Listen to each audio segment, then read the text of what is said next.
Magandang gabi sa lahat ating mga ka-YT dyan. Maraming salamat sa suportan nyo. Shoutout sa inyo lahat. Ngayon kakain tayo mga kabakyard. Magbukbang na naman tayo ng spicy na pansit canton. Tapos mayroon tayong kimchi. Ayan, ito ang partner talaga yan. Kimchi. At saka may ano tayo. Ano tawag nito?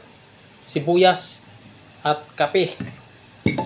Siyempre may kanin tayo mga kabakyard. Siyempre una magpasalamat tayo sa Panginoon Diyos sa pagkain. Lord, maraming salamat sa pagkain na to, Lord. Sana Lord, lagi mo kaming gabayan, Panginoon, ng aking pamilya. Bigyan mo kami ng lakas ng katawan, lakas ng isipan, at sa mabuti kaming kalagayan. At lagi mo kami guide, Panginoon. At sana ganun din na ibang tao, Panginoon. Sana mayroon din silang makain sa bawat kain sa kanya-kanyang pamilya. At gabayan mo po sila, Panginoon, sa kanilang kanya-kanyang pamilya. At i-bless mo po kami lahat, Panginoon. Kung saan man kami naroon, sa aming araw-araw na gawain, Panginoon, sana nandyan ka sa aming tabi. Maraming salamat po. Let's go mga kabakyard. Kimchi. Sarap nito. Ito, pansit canton.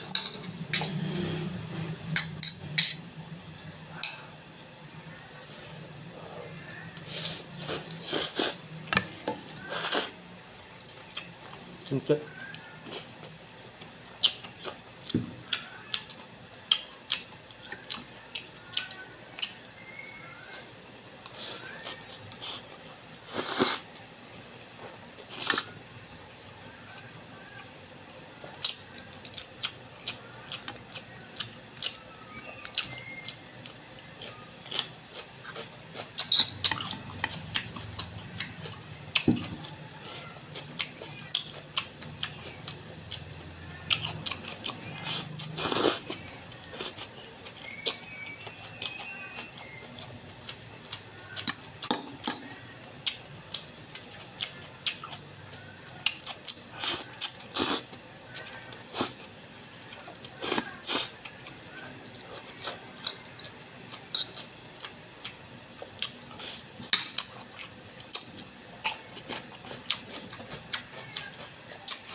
Ayan, maraming salamat mga kabakyard. Hindi kaya ubusin mga kabakyard. Itira ko to mamaya. Pag nagutom ako, kakainin ko to. Hindi kaya. Kasi ano yan, 3 pirasong pansit canton, may kanin pa, may kimchi pa. Maraming salamat sa inyo lahat, mga kabakyard, sa mga ka-YT natin dyan.